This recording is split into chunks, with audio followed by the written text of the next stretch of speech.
After reading this module, you shall be able to know the concept of economic planning, appreciate the need and significance of different economic planning in different economic system, evaluate the role of planning vis-a-vis different economic system, understand the process and system of planning in India. Now, what is economic planning? Economic planning may be defined as a continuous process which involves decision relating to alternative ways of utilizing the available resources for achieving particular goals for a specified time period. It is taken by central government in a country. There are two major agencies which are responsible for economic planning in India. It is known as planning machinery which is given. Now next is what are the objectives of economic planning in India. The first objective is to increase the national income. The first objective is to increase production to the maximum possible extent as to achieve higher level of national income to remove poverty. The target is set both in terms of desirable rate of growth. The second objective is full employment. The employment objective has two components. First, provision of employment to all job seekers. Second, gradual transfer of people from low income jobs to high income jobs. The third objective is reduction in inequalities of income and wealth. This objective is to create a more equitable distribution of income and wealth. It is to be achieved mainly by increasing the incomes of low income groups. The next objective is social justice. Economic planning in India also seeks to set up a socialist society based on equality and justice free from exploitation. Next is the other objectives: removal of poverty, modernization of the economy, maximizing the usage of resources by area, achieving price competitiveness and plant stability by lowering protection and reducing the gap between demand and supply. Next is the Planning Commission in India. Planning Commission in India is established in 1950. It is a statutory body set up to formulate basic economic plans and policies. Pandit Jawaharlal Nehru was the first chairman of the Planning Commission. It includes an advisory board which was established in 1965, which includes experts representing a cross section of the Indian economy, and National Development Council which was established in 1951. Chief Ministers of the states together with the members of Planning Commission constitute the National Development Council. The Prime Minister of India resides over this council. Next in discussion is the 5-year plans. The development plans are drawn by the Planning Commission to establish India's economy on a socialistic pattern in successive phases of 5-year period called the 5-year plans. It consists of the following: first, the Planning Commission of India; second, the National Planning Council; third, National Development Council and State Planning Commission. Next, we will discuss upon the goals of 5-year plans. First, growth; next, modernization; next, self-reliance, and the last is equity. Since 1951, India has completed 10th 5-year plans. 11th plan is currently under execution.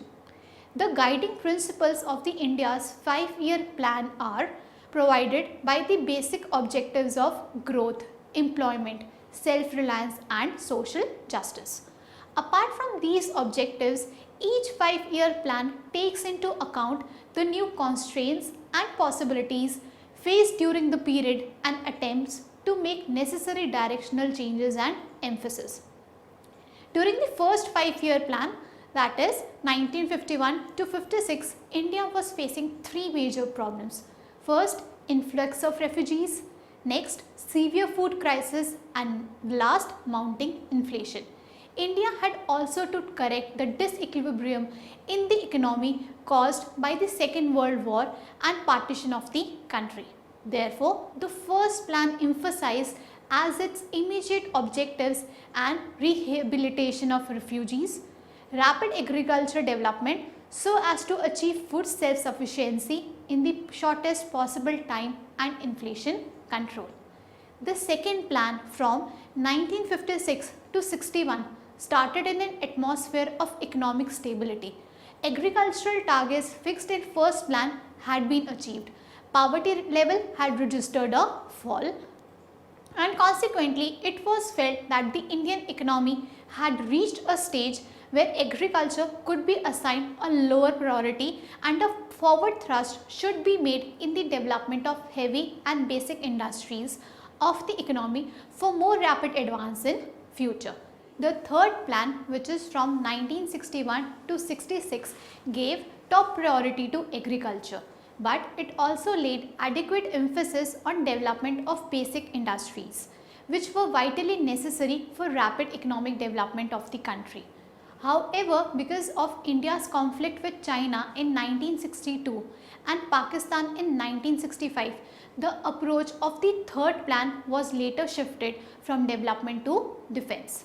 The fourth plan, which was from 1969 to 74, aimed at an average 5.5% growth rate in national income and the provision of national minimum for the weaker sections of the community. The latter came to be known as the objectives of growth with justice and Garibi Hatao, that is removal of poverty. The fifth plan, which is from 1974 to 79, strategies launching a direct attack on the problems of unemployment, massive low-end poverty, but this approach was eventually abandoned and final draft of the fifth plan prepared and launched by D.P. Dhar proposed to achieve the two main objectives, that is removal of poverty and attainment of self-reliance. The sixth plan, ranging from 1980 to 85, was launched with its inherent approach, attack on the problem of poverty by creating conditions of expanding economy. The seventh plan from 1985 to 90 sought to emphasize policies and programs which would accelerate the growth in food grain production, increase employment opportunity and raise productivity. All these three immediate objectives were regarded central to the achievements of long-term goals determined as far as the first plan itself. The eighth plan from 1992 to 97 was approved at the time the country was going through a severe economic crisis caused by a balance of payments, a rising debt burden, ever widening budget deficits, maintaining inflation and recession in industry. The Narasimha Rao government initiated the process of fiscal reforms as also of economic reforms with a view to provide a new dynamism to the economic reforms. The ninth five-year plan from 1997 to 2000 was developed in the context of four important dimensions of state policy, that is quality of life, generation of productive employment, regional balance and self-reliance. This plan focused on accelerated growth, recognizing a special role for agriculture for its stronger poverty, reducing and employment generating effects, which will be carried out over a period of 15 years. Similarly, the 10th plan 2002 to 7 provides an opportunity at the start of the new millennium. Next, we will discuss upon the 11th plan, that is from 2007 to 2012. First, roads to all villages that have a population of 1000 and above by 2009, increased forest and tree cover by 5%, achieve the World Health Organization standard of air quality in major cities by 2011 and 12, treat all urban wastewater by 2011 to 12 to clean river waters, increase energy efficiency by 20% by 2016 and 17. Planning in different economic system. The nature of planning depends upon the type of economic system, that is capitalism.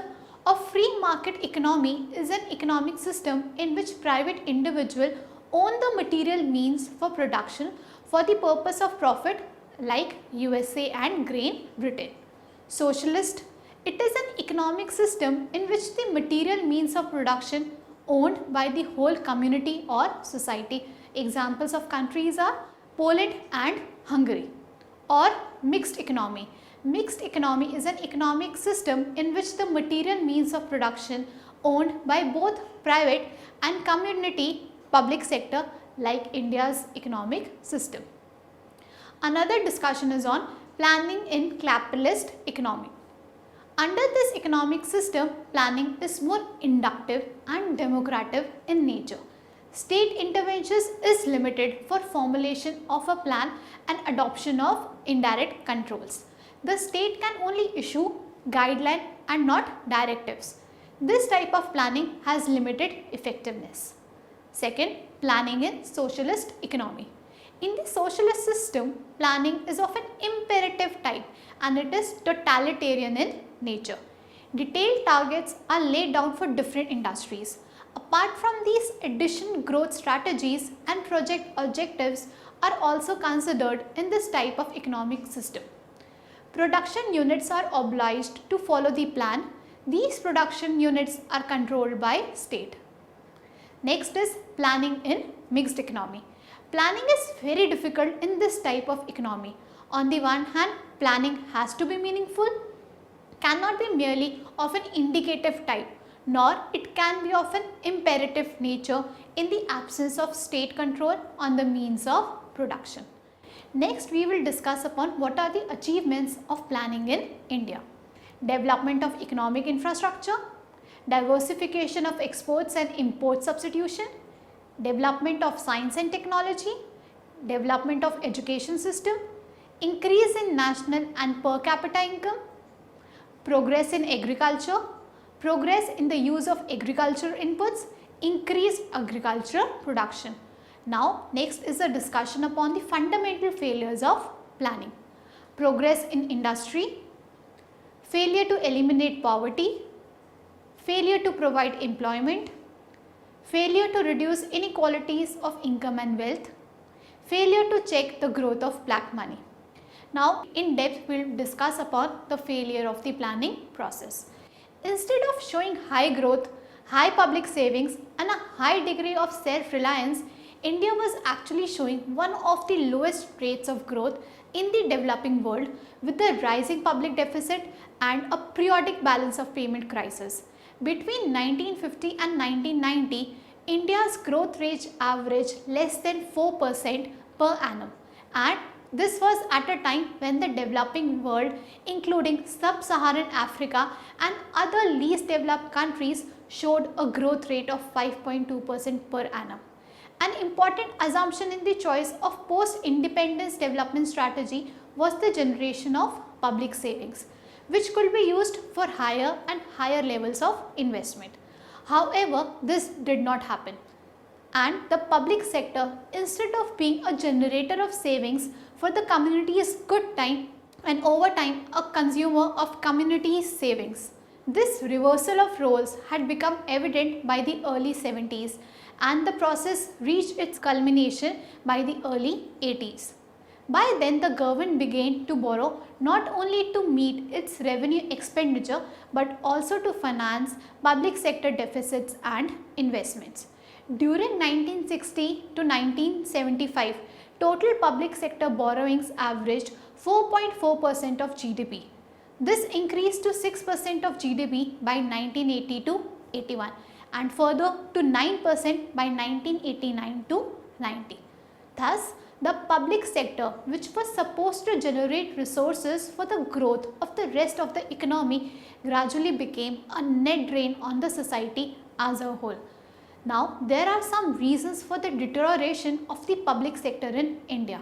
The first reason being the legal system in India is such that it provides full protection to the private interest of the so-called public servant, often at the expense of the public that he or she is supposed to serve. In addition to complete job security, any group of public servants in any public sector organization can go on strike in search of higher wages, promotions and bonuses for themselves, irrespective of the cost and inconvenience caused to the public. Problems have become worse over time and there is little or no accountability of the public servant to perform the public duty. The next reason is the authority of government at both center and states to enforce their decision has eroded over time. Government can pass order, for example, for reallocation of unauthorized industrial units or other structures. I repeat, but implementation can be delayed if they run counter to public interest of some at the expense of general public interest. The third reason is the process and procedures for conducting business in government and public service organizations over time have become non-functional. There are multiplicity of departments involved in the simplest of decisions. Administrative rules generally concentrate on the process rather than results. There is very little decentralization of decision-making powers, particularly financial powers. Thus, while local authorities have given significant authority in some states for implementing national programmers, their financial authority is limited. Hence, during early 90s, it was imperative for India to correct its clearly faulty developmental process. There have been several reasons put forward for the failure of the development path which necessitated the reforms of Manmohan Singh in 1991. Next is the discussion on the 12th 5-year plan from 2012 to 17. The 12th plan commenced at a time when the global economy was growing through a second financial crisis, precipitated by the sovereign debt problems of the Eurozone which erupted in the last year of the 11th plan. The crisis affected all countries including India. Our growth slowed down to 6.2% in 2011 and 12 and the deceleration continued into the first year of the 12th plan when the economy is estimated to have grown by only 5%. The 12th plan therefore emphasizes first priority must to bring the economy back to rapid growth while ensuring that the growth is both inclusive and sustainable. The broad vision and aspirations which the 12th plan seeks to fulfill are reflected in the subtitle Faster, Sustainable and More Inclusive Growth. Inclusiveness is to be achieved through poverty reduction, promoting group equality and regional balance, reducing inequality, empowering people, etc. Whereas sustainability includes ensuring environmental sustainability, development of human capital through improved health, education, skill development, nutrition, information technology, etc. and development of institutional capabilities, infrastructure like power, telecommunication, roads, transport, etc. Apart from the global slowdown, the domestic economy has also run up against several internal constraints. Macroeconomic imbalances have surfaced following the fiscal expansion undertaken after 2008 to give a fiscal stimulus to the economy. Inflationary pressures have built up. Major investment projects in energy and transport have slowed down because of a change of implementation problems. Some changes in the tax treatment in the 2012 and 13 have caused uncertainty among investors. These developments have produced a reduction in the rate of investment and a slowing down of economic growth. The policy challenge in the 12th plan is therefore twofold. The immediate challenge is to reverse the observed deceleration in growth by reviving investment as quickly as possible. This calls for urgent action to tackle implementation constraints in infrastructure which are holding up large projects, combined with action to deal with tax related issues which have created uncertainty in the investment climate. From a longer term perspective, the plan must put in place policies that can leverage the many strengths of the economy to bring it back to its real growth potential. Immediate priority is to revive the investor sentiment along with short-term action for removing the impediments to implementation of projects in infrastructure, especially in the area of energy, which will require addressing the issue of fuel supply to power stations, financial problems of DISCOM and clarity in terms of new exploration licensing policy. Although planning should cover both the activities of the government and those of the private sector, a great deal of the public debate on planning in India takes place around the size of the public sector plan. The 12th plan lays out an ambitious set of government programs which will help to achieve the objective of rapid and inclusive growth. In view of the scarcity of resources, it is essential to take bold steps to improve the efficiency of public expenditure through planned programs. Need for fiscal correction with tax reforms like GST, reduction of subsidies as percent of GDP while still allowing for targeting subsidies that advance the cause of inclusiveness, and managing the current account deficit will be another chief concerns. Achieving sustained growth will require long-term increase in investment and savings. Bringing the economy back to 9% growth by the end of the 12th plan requires fixed investment rate to rise to 35% of GDP by the end of plan period. This will require action to revive private investment, including private corporate investment, and also action to stimulate public investment, especially in key areas of infrastructure, especially energy, transport, water supply and water resource management. Reversal of the combined deterioration in government and corporate savings has to be a key element in the strategy. Now let us have a look at the sectoral allocation of resources. Energy, transport and social services account for about 70% of the total outlay, with the individual shares of 19%, 16% and 35% respectively, and compared to 11th plan, their outlay increased by 110%, 96% and 112% respectively. Comparison between the economic planning of India and US. Since US is a developed country and India is a developing economy, therefore the targets of both the economies are different. India's economic plans are those which are already achieved by the US economy. US planning starts during First World War, which was 1914 to 1918. On the other hand, India's economic planning starts in 1950. The first plan was 1951 to 56. Central Planning Authority of India is Planning Commission, where name is changed to Niti Aayog, and Central Planning Authority of US is feudal government. Failure of economic planning of India is more than the failure of planning in US. Financing of plan in India depends upon external borrowing, but US depends upon exports and in some cases on external borrowings.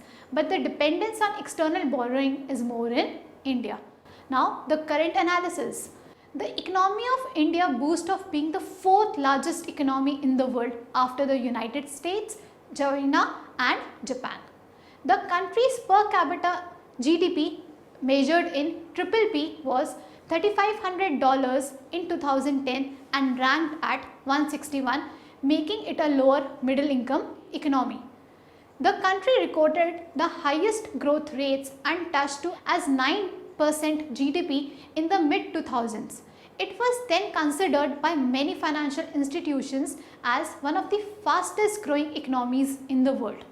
Notably, the robust growth rate reduced poverty by about 10 percentage points by mid-2000. But the overview of Indian economy was hit by global slowdown in 2008. Its speed of growth received a jerk and the country's GDP slowed down to a large extent thereafter. Government of India has projected growth rate for 2011 to 12 at 8.2% of GDP compared to 8.5% registered last year. However, given the current European economic crisis and high inflation at domestic level, expected growth rate of 8.2% looks quite good. As regards inflation, it has been a major concern for the government to rein in. The inflation for over 5 years has crippled the economy.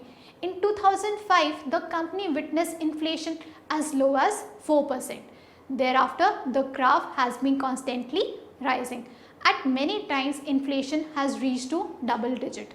Several monetary measures are being taken by the government and the central bank to control the menace, but in vain. However, government expects that there will be some relief starting from November and will decline to 6.5% in March 2012. India is the 20th largest merchandise trading nation. The country's exports were worth $19,870 million by October in 2011 and 12, amounting to 22% of country's GDP. Gems and jewelry constitute the single largest export item, that is 16% of total export. However, it is feared that global economic crisis and appreciation of rupee may hit domestic export adversely in future. According to Global Competitiveness Report 2000 released by World Economic Forum, India has slipped to its rank to 51 from 49 in 2009. According to World Economic Outlook 2010 released by International Monetary Fund, China is ahead of India in terms of growth. The GDP exceeded the government's target in China and is estimated to be close to 10% in 2011. Let us summarize our discussion. Since independence, India has been a mixed economy. India's large public sectors were responsible for rendering the country a mixed economy feature. India's economic planning is associated with capitalist framework with no element of compulsion. Indian economy overview was highly inspired by Soviet Union's practices post-independence. It had been recording growth rate not greater than 5 jumped till 1980s. This stagnant growth rate termed by many economists as Hindu growth rate. In 1992, the country ushered into liberalization regime. Thereafter, the economy started scaling upward. This new trend in growth was called New Hindu Growth Rate.